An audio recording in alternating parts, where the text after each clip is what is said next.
Tanveer Gautam official से जुड़े रहने के लिए हमारे चैनल को सब्सक्राइब कर लें और हाँ, बेल आइकन जरूर दबाएं। मोहब्बत ने आज हमको रुला दिया, मोहब्बत ने आज हमको रुला दिया। जिस पर मरते थे उसने ही भुला दिया।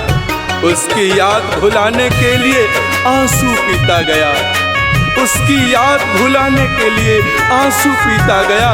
एक दिन बेवफा ने उसमें भी जहर मिला दिया। आँखियाँ में लोर भरे रुके ना रोआई रे।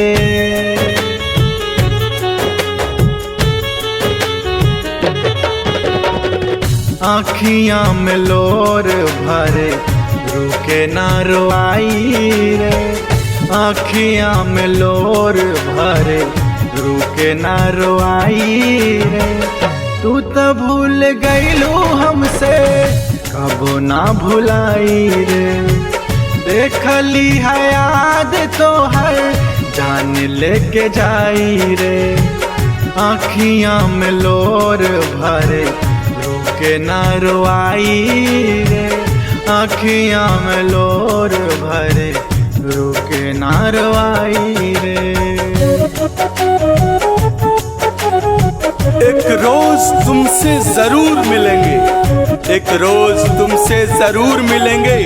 दिल के सारे अरमान कहेंगे तुम हमारी सांसें बन जाना, हम तुम्हारी जान बनेंगे।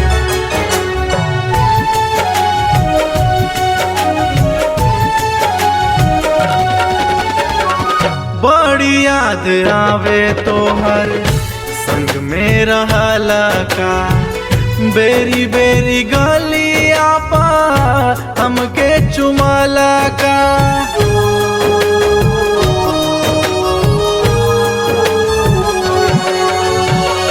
बड़ी याद आवे तो हर संग में रहला का।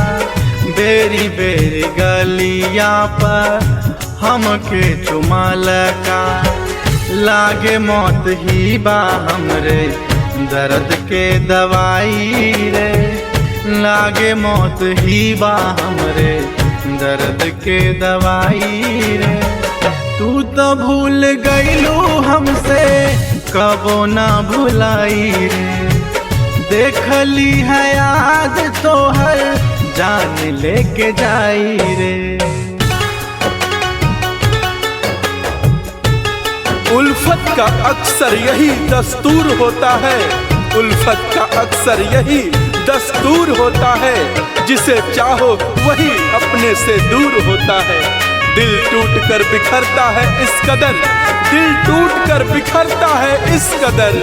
जैसे कोई कांच का खिलौना चूर चूर होता है। कौन मजबूरी रहे कैलू काहे दूरी। दिलवा लगा के दिल पे मार दिल छुरी।